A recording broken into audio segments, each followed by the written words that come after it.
श्रीमद् भगवत गीता तृतीय अध्याय 30वें श्लोक का हमने कल मनन किया था, जिसमें भगवान ने ये बात कही थी कि मयि सर्वाणि कर्माणि संन्यस आध्यात्म चेतसा निराशीर निर्ममो भूत्वा युद्धस्व विगतज्वरा। श्लोक का अर्थ है, विवेकवती बुद्धि के द्वारा आत्मा अनात्मा का विवेक कर संपूर्ण कर्म मेरे अर्पण कर दो और आशा एवं ममता से रहित होकर निशंक होकर युद्ध करो। आध्यात्म चेतसा का एक अर्थ कल हमने देखा था, जिसमें उड़िया बाबा कहते हैं कि आपको इस बात को समझना है कि आपका कर्म भगवत अर्पण होना चाहिए, भगवान के लिए होना चाहिए। अगर भगवत अर्पण कर्म आप करेंगे तो आप जीवन में बंधन से मुक्त होंगे और वो आपके लिए सुखरूप होगा। और अगर आप किसी कामना को रख करके करेंगे तो आप बारीकी से विचार करेंगे, आपको बात पकड़ में आ जाएगी कि वो असकाम कर्म आपके लिए बंधन करने वाला होगा और वो दुख रूप होगा। एक आध्यात्म चेतसा का बहुत सुंदर अर्थ बाबा ने ही किया है, वो ज्ञान मार्ग की दृष्टि से। वो कहते हैं इस श्लोक में इसका ज्ञानपरक अर्थ अगर किया जाए तो यह है कि समष्टि व्यष्टि संपूर्ण दृश्य को समष्टि दृष्टा में अर्पण कर देने पर सब कर्मों का त्याग हो जाता है। श्लोक के अंदर जो शब्दों का प्रयोग किया गया बाबा के शब्दों में, उनका अर्थ अपन खोलते हैं। समष्टि व्यष्टि संपूर्ण दृष्टा को, देखो दो दृष्टा हैं, एक व्यष्टि का दृष्टा, एक समष्टि का दृष्टा। व्यष्टि जीव कहलाती है, समष्टि ईश्वर कहलाती है, परमात्मा कहलाते हैं। तो एक परमात्मा सारे जगत को देख रहा है और एक जीव जगत को देख रहा है। तो जीव जो देख रहा है उसकी दृष्टि सीमित है, परमात्मा की दृष्टि बृहद है, विशाल है। वो सारे ब्रह्मांड को जान रहा है, देख रहा है। लेकिन दो चीज़ हो गई, एक दृश्य हो गया, एक दृष्टा हो गया। अब यहाँ बोल रहे हैं कि ये दृष्टा जो है, दोनों दृष्टाओं को, व्यष्टि दृष्टा और समष्टि दृष्टा, इन दोनों को जो है उस परम तत्व में अर्पण कर दिया।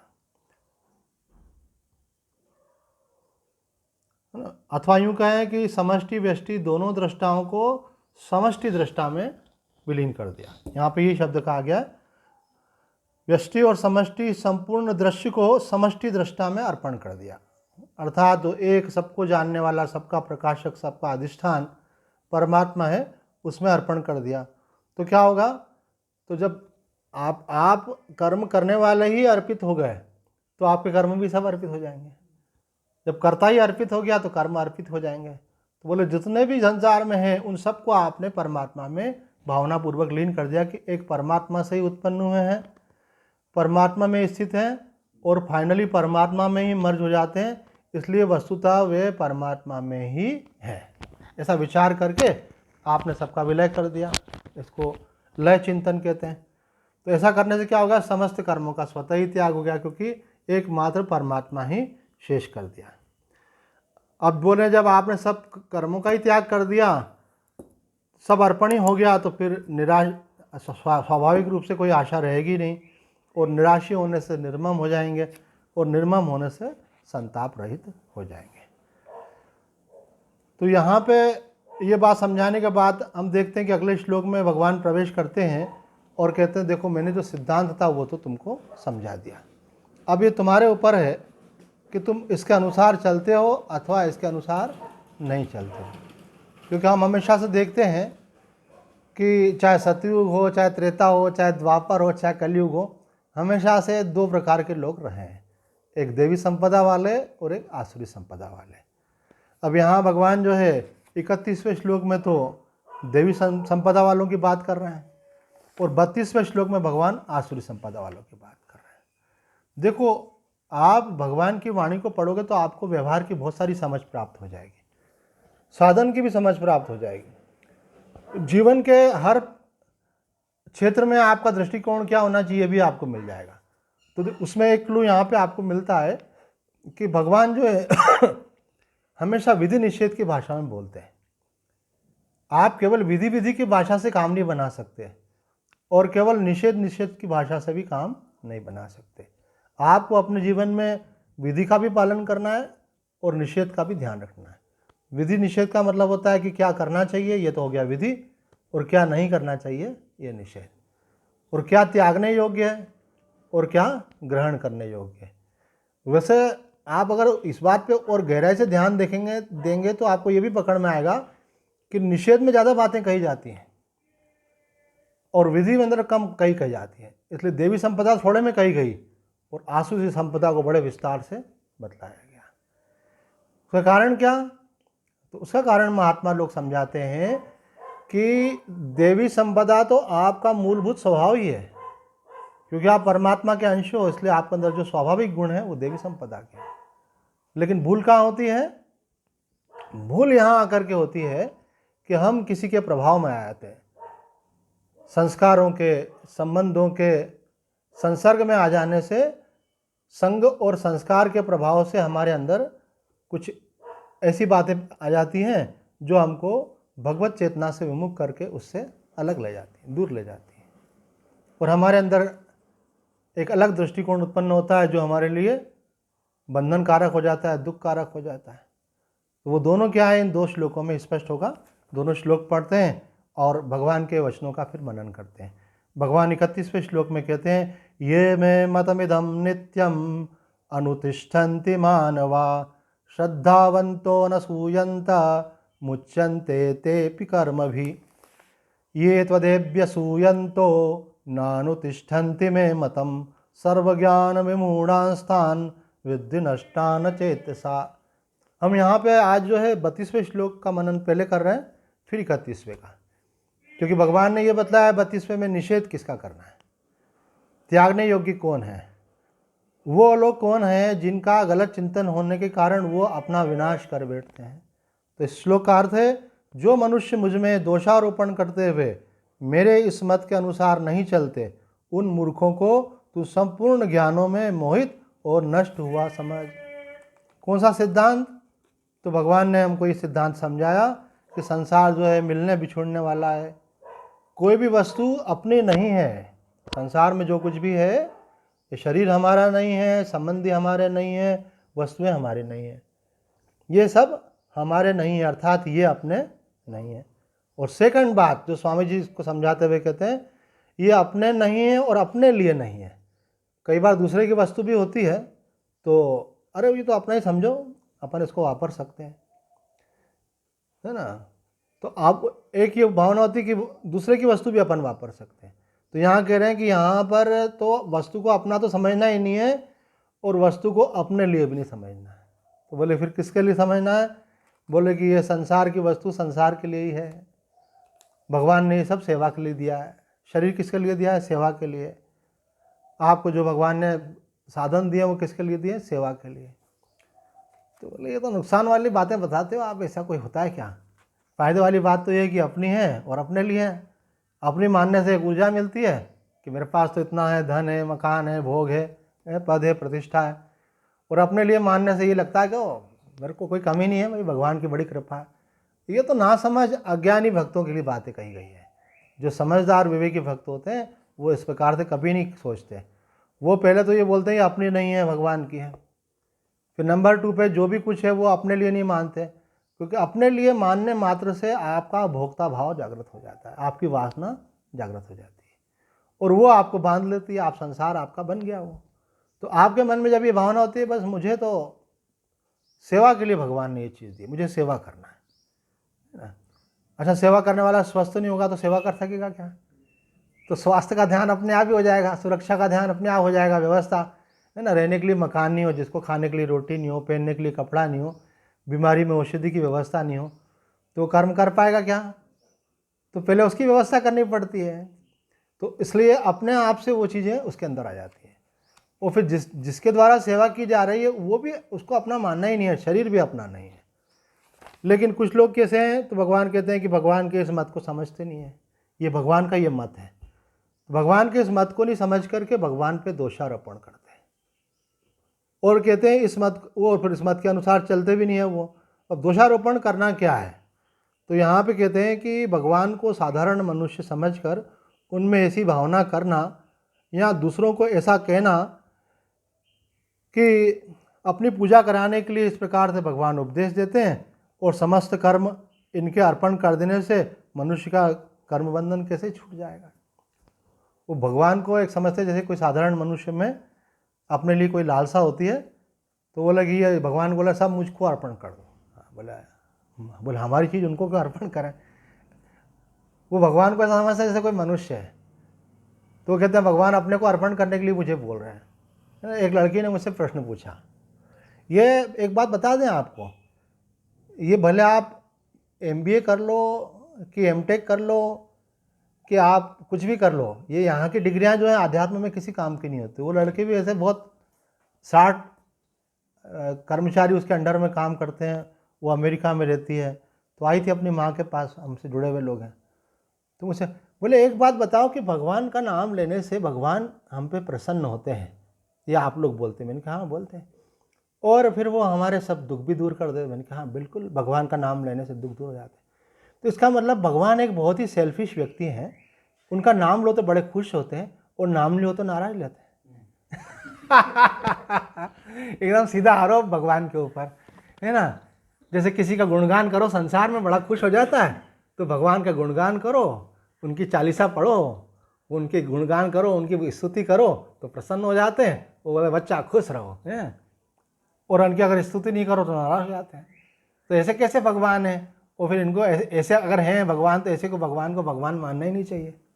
मैंने बोला प्रश्न को थोड़ा शार्ट में पूछो, ज़्यादा विस्तार मत करो, उत्तर को ज़्यादा ध्यान से सुनो। ऐसे उत्तर ये है कि भगवान का नाम स्वयं अपने आप में कल्याणकारक है, सुखकारक है। अगर आप नाम लेते हैं तो भगवान आपको सुख देते नहीं हैं, नाम में से ही सुख प्रकट हो जाता है। जैसे इत्र जो है सुगंध नहीं देता, इत्र सुगंधमय ही होता है। फूल सुगंध नहीं देता है, फूल सुगंध वाला ही रहता है। फूल का मूड होगा तो सुगंध देगा, नहीं होगा तो नहीं देगा, ऐसा नहीं होता। सुगंध है, आप फूल पास में आएगा तो सुगंध आएगी सही आपको। तो भगवान का नाम लेने मात्र से दुखों की निवृत्ति होती है और सुख और शांति की प्राप्ति होती है। वो ऑटोमेटिक होती है, कोई भगवान वहाँ पे कर्तृत्व पूर्वक ऐसा करते नहीं है। ये महिमा है, उस नाम की महिमा है, क्योंकि वो सुख स्वरूप है। अग्नि के पास जाओगे तो अग्नि को ये बोलना नहीं पड़ता है कि प्लीज़ मुझे गर्मी दे दो। आप जाओगे तो गर्मी हो लगेगी सही। आप मेरी ये चीज़ जला दो, सेक दो, तो बोले ये तो मेरा काम है, आप मेरे ऊपर कुछ चीज़ रखोगे तो सिकेगी और जलेगी। ऐसे तो जिसका जो स्वभाव है, जो धर्म है, जो गुण है, वो तो कार्य करेगा ही। तो भगवान क्या है? सुख स्वरूप। और हम भगवान के अंश होने के कारण हम भी क्या है? सुख स्वरूप। लेकिन अज्ञान के कारण हम दुख रूप हो गए। हम अपने आप को भूल गए कि हम कौन हैं, भटक गए, हमने तादात्म्य कर लिया भूल से अंतःकरण के साथ में। आप संसार में देखते हो ना, जितने लोग बैठे हो सबके जीवन में एक दुख अनुभव होता ही होगा। जिससे भी आपकी ज़्यादा आत्मीयता है, चाहे वो आपका बेटा हो, चाहे वो आपका भाई हो, चाहे वो आपका पिता हो, जिससे भी आपका आंतरिक लगाव है, उसके कारण आपके जीवन में कभी दुख हुआ कि नहीं हुआ? बोले स्वामी जी कभी क्या हो तो होता ही रहता है। जहाँ लगाव होता है उसको कोई तकलीफ हो तो अपने को तकलीफ होती है। तो ये आपका अनुभव है ना कि कहीं लगाव होने से दूसरे का दुख आपको व्यापता है। तो सीधी सी तो बात है, इस शरीर में आपका लगाव हो गया तो शरीर का दुख आपको व्यापने लगा, और जीवत्व में आपका लगाव हो गया, व्यक्तित्व में आपका लगाव हो गया कि ये व्यक्ति मैं हूँ। तो व्यक्तित्व में लगाव होने से व्यक्तित्व के अंदर कुछ भी जो समस्याएं खड़ी होती हैं वो सब आपको दुख देती हैं। जैसे किसी के साथ संबंध टूट जाए, है ना। एक पहले कभी हमारा जन्म भी उज्जैन का है और फिर घूम फिर के वापस साधु बन के भी उज्जैन में रहा है। तो जन्म उज्जैन का है तो पहले मकान उज्जैन में ही था, पिताजी का मकान उज्जैन में था। बाद में जब लोग सब चले गए यहाँ से, शिफ्ट हुए, तो मकान बेच दिया। तो मकान बेच दिया तो उस मकान में कोई लगाव रहा क्या? नहीं रहा। मालूम पड़ा उस मकान में उसने काफ़ी तोड़ फोड़ करके अल्ट्रेशन किया। बोले अपने को कहा भैया आप मकान उसका है। मालूम पड़ा उस व्यक्ति ने मकान दूसरे को बेच दिया। बोला वो बेचे चाहे कुछ भी करे, अपने को क्या है? अपना लगाव खत्म, क्योंकि अपन ने अपना संबंध उससे हटा लिया। हमने रुपया लिया, वो अब मकान हमारा नहीं है। अब वो कुछ भी करे, रखे चाहे बेचे चाहे तोड़े। तो कहने का अभिप्राय ये है कि जब तक आप जुड़े रहते हो तब तक ही आपको दुख होता है। तो इसी प्रकार से बहुत सरल है, अगर आप समझ सके तो बहुत सरल और सीधी सी बात है कि आपने अपने आप को जोड़ लिया, इसलिए आप दुखी होते हो, चिंतित होते हो, भयभीत होते हो, असुरक्षित होते हो। किससे जोड़ने से? इस व्यक्तित्व से जोड़ लेने से। आप व्यक्ति बनते हो तो मेरी कोई परवाह करने वाला ही नहीं है, मेरी कोई चिंता ही नहीं करता है, मेरा क्या होगा, है ना। सब लोग पत्रिका दिखाने में लगे रहते हैं ऐसे। ज्योतिष जी बताओ हमारा भविष्य क्या, हम कैसे सुखी होंगे बताओ वो। तो एक संत ने कहा है कि दो ऐसे भविष्य बताने वाले रोड साइड में बैठते हैं ऐसे तोता लेके, कई ऐसे आपने देखे होंगे इस टाइप की। तो दोनों दोस्त थे आपस में। तो बोले जब तक ग्राहक आए तो एक काम करते हैं, आज पहले तू मेरा भविष्य बता। बोले तेरे तोते से पूछ मेरा भविष्य बता। तो तोते ने एक चिट्ठी पकड़ी उसके लिए, उसने उसका भविष्य बताया। बोले यार तू भी तो मेरा भविष्य बता। तो उसने अपने वाले तोते को बोला भैया इसका भविष्य बता। तो वो 10 15 20 चिट्ठियाँ रखते हैं, जो चिट्ठी तोता पकड़ ले बोले ये बता रहे हैं कि आज आपका दिन ऐसा जाएगा, आपका भविष्य ऐसा होगा। तो वो बेचारे तोते से भविष्य देखने वाले वो अपना ही नहीं जानते हैं, वो आपस में एक दूसरे से पूछते हैं। तो वो बता भला आपको कैसे बताएंगे। ये भविष्य देखने की आकांक्षा जो होती है ना, ये अज्ञान मूलक ही है। आप अन्यथा मत लेना। ये बात जो है जगतगुरु शंकराचार्य स्वामी निश्चलानंद जी महाराज कहते हैं कि इसके मूल में भी भगवत विश्वास की कमी है।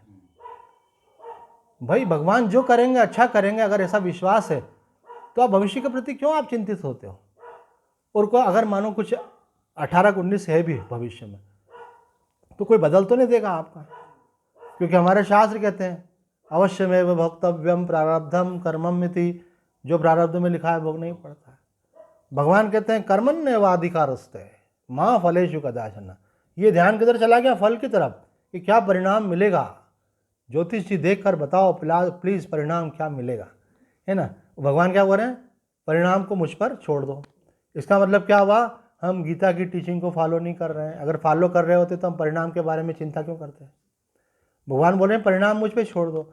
जब कोई चीज़ किसी पे छोड़ दी जाती है तो उसकी चिंता आप नहीं कर सकते, और अगर चिंता कर रहे हो इसका मतलब आपने छोड़ी नहीं। अगर छोड़ दोगे चिंता कैसे कर सकते हो। छोड़ने के बाद अगर आपका वहाँ ममत्व बना रहा, हो रहा है कि नहीं हो रहा है ना। कल स्वामी जी ने जो व्याख्या की उसमें एक शब्द आया था, 3 शब्द आए थे उसमें, आशा, ममता और जो है ज्वर, है ना, संताप जिसको बोलते हैं। तो ममता की व्याख्या में उन्होंने कहा कि कभी कभी ऐसा भी होता है कि कोई चीज़ आप किसी को दे देते हो और देने के बाद आपकी ममता उसमें से पूरी निकलती नहीं है। तो जब आप उसको वापरता हुआ देखते हो, बोले नहीं अपनी चीज़ का सदुपयोग हो रहा है, मतलब अभी भी अपनी है वो, है ना। तो कभी किसी को कोई व्यक्ति कोई चीज़ दे देता, बोला ठीक चल रही ना, अच्छा अच्छे वापर रहे हो ना उसको, बढ़िया। तो इसका मतलब मेरे पास तो 1000 चीज़ है, आपने मुझे 1000 में से कोई एक चीज़ गिफ्ट की हुई है, तो वो बाकी 999 चीज़ों के लिए आप नहीं पूछते हो, वो एक चीज़ जो आपने दी ना उसके लिए पूछते हो, ऐसे कि वो ठीक से चल रही है ना। तो मैंने कहा बहुत सारी चीज़ें उनके बारे में नहीं पूछ रहे हो, नहीं वो बाकी तो चल ही रहा होगा, मैं इसके लिए पूछता था थोड़ा सा। इसके लिए क्यों पूछ रहे हो, क्योंकि इसमें ममता है। मानो आपने किसी को सीलिंग फैन गिफ्ट किया, कोई महात्मा जी को गिफ्ट किया, और कुछ दिन बाद पूछा महाराज जी पंखा अच्छा चल तो रहा है ना, हवा तो दे रहा है ना, है ना। तो मैंने बोला पंखे में से हवा निकलती नहीं, वो तो बाहर से आती, भगवान की बनाई। बोला हाँ वो तो आती तो उधर से ही है, पर ऐसे मतलब पंखा काम तो कर रहा है तो वो क्यों पूछ रहा है, क्योंकि उसको लग रहा है मैंने दिया, है ना। तो ये जो मैंने है ना, ये दान का भी दान करना पड़ता है। जो आपने दान दिया वो तो बाहर से दान हुआ, और जो मैं उसमें जुड़ गया आपका, उस ममता का भी दान करना पड़ता, उस ममता का भी दान करना पड़ता। तो भगवान यहाँ कह रहे हैं कि कुछ लोग जो है मेरे इस मत का अनुसरण नहीं करते हैं, दोषारोपण करते हैं और कहते हैं कि भगवान अपने किसी प्रयोजन से बोल रहे हैं। साधु संतों के साथ भी करते हैं लोग ऐसा, अरे ये लोग तो बोलते हैं ऐसा, ये करो वो करो, है ना। तो अब उन पे दोषारोपण करने लग जाते हैं। तो और फिर दोषारोपण करने का कई लोगों को तो आदत रहती है ऐसी कि नेचर बन जाता है ऐसा कि किसी की भी बुराई करना। वो बुराई करने के लिए ऐसा बताया गया है, एक कहानी सुन लें आप, अगर कोई ज़्यादा बुराई करता हो उसको सुनाना। आप लोग तो करते नहीं होंगे साधक ऐसा, पर कभी कभी अपने निकट के लोग रहते हैं तो उनका भी भला करना चाहिए। कर भला तो हो भला, है ना। तो जैसे हम आपको बता रहे हैं तो आपका भला हो रहा है, तो आप भी किसी का भला कर देना, क्योंकि आप तो अच्छे हो ही चुके हो। कि हमारे गुरुदेव शंकराचार्य जी ने सुनाया कि एक व्यक्ति ने बड़े पुण्य किए, तो पुण्य करके उसको इंद्रपद की प्राप्ति हुई। तो पहले वाला इंद्र तो अभी रिटायर ही नहीं हो रही है, दूसरे वाले पहुंच गए। तो बोले ऐसा करो, जब तक मैं रिटायर होऊंगा और आप आ ही चुके हो तो एक आसन और लगवा लेते हैं, आप ही बैठिए पास में। पर अब उसको लगा एक कॉम्पिटिटर मेरा आ गया, दोनों को लोग प्रणाम करेंगे, बराबरी का हो गया मेरा कोई। तो अच्छा नहीं लग रहा था उनको, क्योंकि वो कोई ज्ञानी तो है नहीं इंद्र, वो तो भोग के लिए इतने बड़े पद तक पहुँचे हैं कि हमको ऐसे भोग मिले। जिसमें भोगों की इच्छा होती है ना, वही स्वर्ग जाता है। जो भगवान का भक्त होता है वो तो भगवान के धाम जाएगा, अगर ज्ञानी है तो मुक्त हो जाएगा। तो उन्होंने बोला अच्छा, जो नए वाले इंद्र थे उनको, कि इंद्र सेकंड है ना, सेकंड इंद्र जी प्लीज़ ये तो बताइए कि आपको ये इंद्र पद मिला है तो निश्चित ही आपने बड़े पुण्य किए होंगे। बोला निश्चित ही, ऐसे कालर ऊँची करके बोला निश्चित ही हैं। तो बोले आपने क्या क्या पुण्य कर्म किए? अरे बोला कहाँ तक बखान करें? बोले मैंने बहुत सारे प्याऊ खुलवाए, कई गरीबों को मैंने भोजन की व्यवस्था करवाई, मैंने कई गरीबों के लिए शिक्षा की व्यवस्था की, वैसे चिकित्सा की व्यवस्था की। तो जैसे जैसे वो बोलते गए, उनका ध्यान तो बोलने में इतना मगन हो गया कि वो बोलते गए और आंख बंद कर ली, ये होता गया ये तो। पर बोलते बोलते देखा तो वो धीरे धीरे उनका आसन नीचे जा रहा है और मालूम पड़ा वो तो वापस पृथ्वी लोक पे पहुंच गए। तो गुरुदेव कहते हैं कि आप अपने पुण्यों का जब बखान करते हैं तो उससे आपके पुण्य का क्षय हो जाता है, क्योंकि आपकी महिमा होती है, लोग बोलते हैं वाह वाह। तो आप जब शुभ कर्म करके उसका अभिमान करेंगे अथवा बखान करेंगे तो उस पुण्य कर्म का नाश हो जाता है। तो यहाँ कह रहे हैं कि आपको ऐसी कोई आकांक्षा अपने अंदर नहीं रखना है। ये प्रसंग जो चल रहा है उस पर लौट करके आते हैं। ये त्वदेभ्य सूयंतो नानु तिष्ठन्ति मे मतम, जो कहते हैं कि आप संत महात्माओं की भी प्रशंसा करेंगे तो आपको पुण्य लगेंगे, और अगर आप निंदा करेंगे तो दोष लगेंगे। तो अभी जो प्रसंग सुना है ये कि स्वयं की प्रशंसा वाला, और एक होता है स्वयं और दूसरे की प्रशंसा करना। तो दूसरे की प्रशंसा करेंगे तो आपको पुण्य मिलते हैं उसके, और दूसरे की निंदा करेंगे तो, वास्तविक प्रसंग ये था कि दूसरे की निंदा करेंगे तो क्या होगा? बोले दूसरे की निंदा करने से दूसरे के दोष आपको लग जाते हैं। इसलिए वो कबीर साहब जी का एक दोहा भी है कि जो आपकी निंदा करे उसकी कुटिया बना करके उसको रखो। क्या वो दोहा यार? निंदक नियरे राखिए आंगन कुटी छवाए, और बिन पानी बिन साबुन निर्मल करे सब। बोले आपको कोई ज़रूरत नहीं पड़ेगी, केवल कोई आपकी निंदा करता हो उसको अपने आसपास में रखो। तो वो क्या कर रहा है? वो आपके पाप लेता जा रहा है। तो जब आप निंदा करते हो तो दूसरे के पाप लेते हो। अब कई लोगों ने तो नेचर ही बना रखा है, अरे बोले अरे वो महाराज है, अरे आजकल के महाराज तो ऐसे ही होते हैं, अपनी प्रशंसा करते हैं, अपना नाम ऊँचा करते हैं, लोगों को बड़े त्याग तपस्या की बात बतलाते हैं और खुद बड़े मज़े में रहते हैं ऐसे।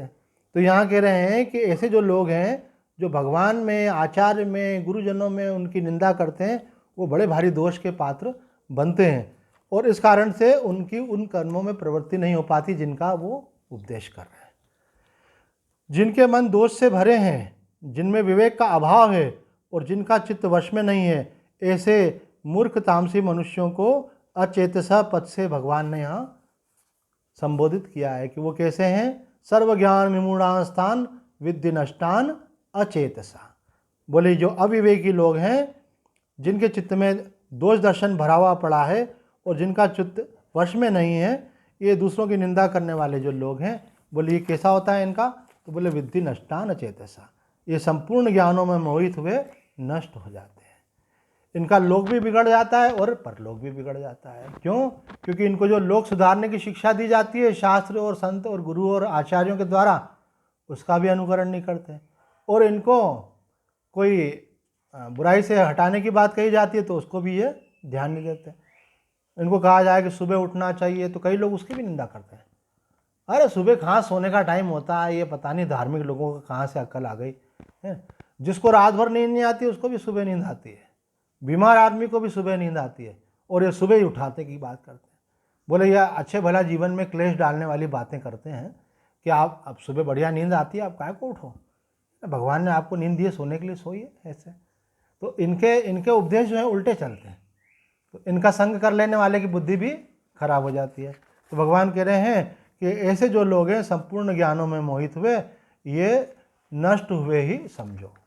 और इसके ठीक फिर भगवान दूसरा श्लोक बोल रहे हैं कि जो मेरे इस मत का पालन करता है, जो दोष दृष्टि से रहित है और श्रद्धा से युक्त है।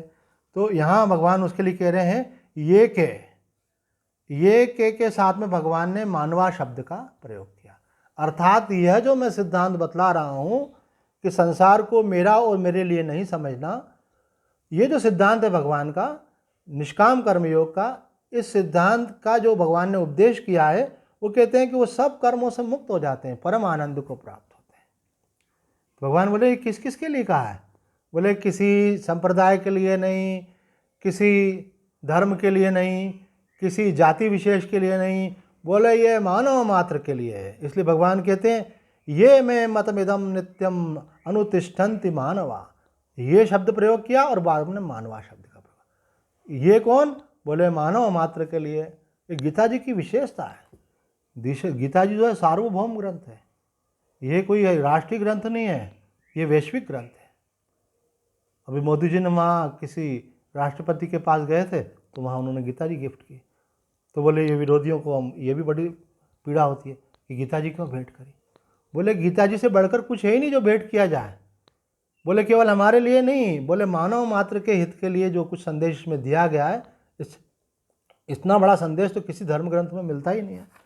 तो यहाँ कह रहे हैं कि जो इसके प्रति श्रद्धा रखता है और इसके प्रति विश्वास रखता है और इस मत का पालन करता है, तो भगवान कहते हैं वो समस्त कर्मों से, कर्म बंधन से, समस्त दुखों से मुक्त हो जाता है।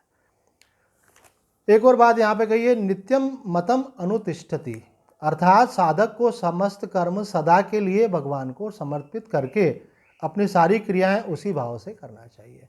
यहाँ पे एक बात ध्यान देने योग्य है, सदा के लिए।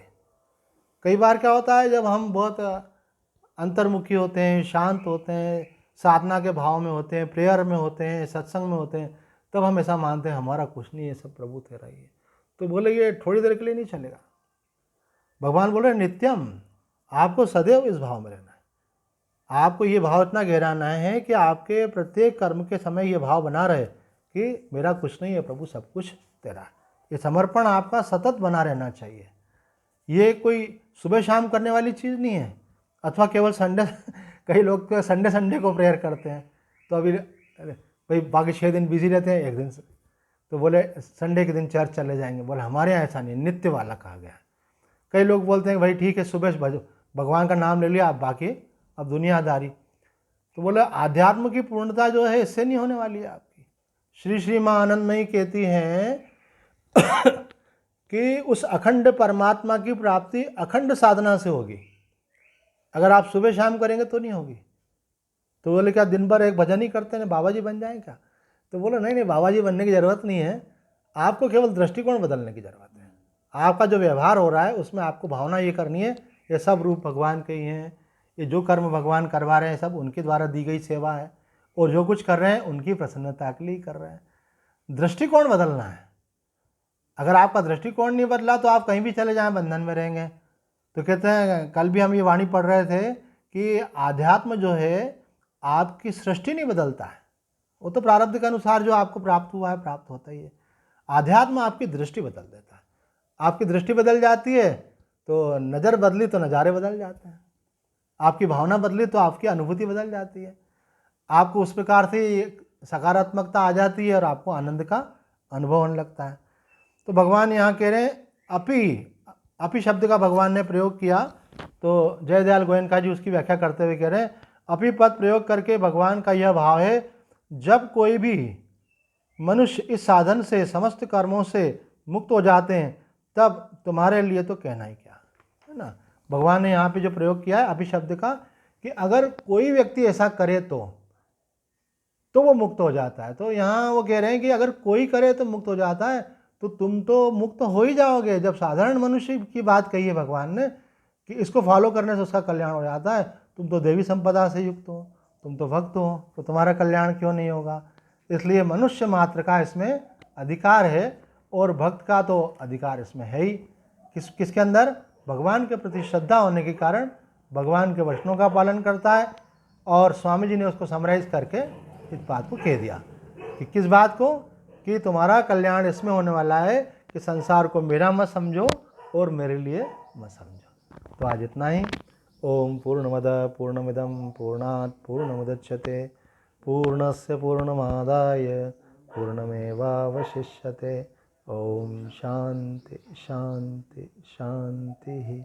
हरि ओम तत्सत्।